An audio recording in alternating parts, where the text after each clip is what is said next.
ತಮಿಳುನಾಡಿಗೆ ನೀರು ಬಿಡೋ ಆದೇಶಕ್ಕೆ ಆಕ್ಷೇಪ ವ್ಯಕ್ತವಾಗ್ತಾ ಇದೆ. ನಾವು ಈಗಾಗಲೇ ಬರದ ಸಮಸ್ಯೆಯಲ್ಲಿ ಇದ್ದೀವಿ, ಈ ಆದೇಶ ಸರಿಯಲ್ಲ ಅಂತ ಜಲತಜ್ಞ ರಾಜಾರಾಮ್ ಮಾತನಾಡಿದ್ದಾರೆ. ಈಗಾಗಲೇ ತಮಿಳುನಾಡಿನವರ ಬಳಿ 10 TMC ನೀರಿದೆ. ನಮ್ಮ ವಕೀಲರು ಯಾಕದನ್ನ CWRC ಮುಂದೆ ಹೇಳ್ತಾ ಇಲ್ಲ.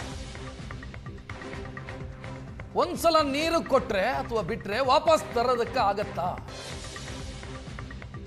ಸುಪ್ರೀಂ ಕೋರ್ಟಿಗೆ ಹೋಗಬೇಕು ಸರ್ಕಾರ ಅಂತ ಅವರು ತಮ್ಮ ಅಭಿಪ್ರಾಯ ಹೇಳಿದ್ದಾರೆ. ಒಂದು ಆದೇಶ ಕೊಟ್ಟು 3500 ಕ್ಯೂಸೆಕ್ಸ್ ರೀತಿ 15 ದಿವಸ ನೀರು ಬಿಡಿ ತಮಿಳುನಾಡಿಗೆ ಅಂತ ಆದೇಶ ಕೊಟ್ಟಿದ್ದಾರೆ. ಅಂದರೆ ಸುಮಾರು 4 TMC ಅಷ್ಟು ನೀರು ಬಿಡಿ ಅಂತ ಕೊಟ್ಟಿದ್ದಾರೆ.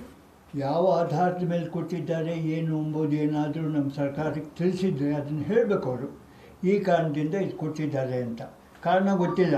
ಇದಕ್ಕೆ ಮೊದಲು ನಮ್ಮ ಸರ್ಕಾರ ಕೇಳಬೇಕು. ತಮಿಳ್ನಾಡು ಅವ್ರು ಏನು ಹೇಳಿದ್ದಾರೆ, ಅವರು ಸೀನಿಯರ್ ಅಡ್ವೊಕೇಟು ಸುಪ್ರೀಂ ಕೋರ್ಟ್ ಮುಂದೆ ಬಹುಶಃ ನಮ್ಮ ಕುರುವೈ ಕ್ರಾಪ್ ಎಲ್ಲವೂ ನಾವು ಗ್ರೌಂಡ್ ವಾಟರಿಂದಲೇ ಬೆಳೀತಾ ಇದ್ದೀವಿ ಅಂತ ಸುಪ್ರೀಂ ಕೋರ್ಟ್ ಮುಂದೆ ಖಡಾಖಂಡಿತವಾಗಿ ಹೇಳಿದ್ದಾರೆ. ಅವಾಗ ಸರ್ಫೇಸ್ ವಾಟರ್ ಇರಲ್ಲ, ನಮಗೆ ಬೇಕು ಅಂತ. ಸೊ ಹಾಗಾಗಿ ಅದಲ್ಲದೆ ಈಗಾಗಲೇ ಅವ್ರ ಹತ್ರ ಮೆಟ್ಟೂರಲ್ಲೂ ಮತ್ತು ಭವಾನಿ ಒಳಗೂ ಸರ್ಫೇಸ್ ವಾಟರ್ ಇದೆ. ಸುಮಾರು 40-45 TMC ನೀರು ಸರ್ಫೇಸ್ ವಾಟರ್ ಇದೆ. ಆ ನೀರಿದ್ದಾಗ ನಮ್ಮಿಂದ ಯಾಕೆ ನೀರು ಬೇಕು? ಹೊಸದಾಗಿ ಅಲ್ಲಿ ಹೋಗಿ ಸುಮ್ಮನೆ ಕೂತ್ಕೊಳ್ಳೋಕ್ಕ?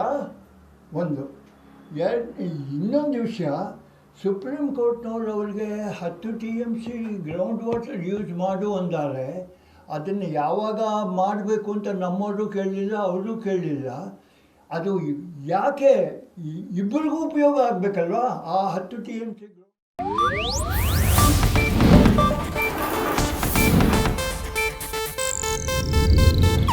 ಇದು ಏಷ್ಯಾನೆಟ್ ನ್ಯೂಸ್ ನೆಟ್ವರ್ಕ್ ಪ್ರಸ್ತುತಿ.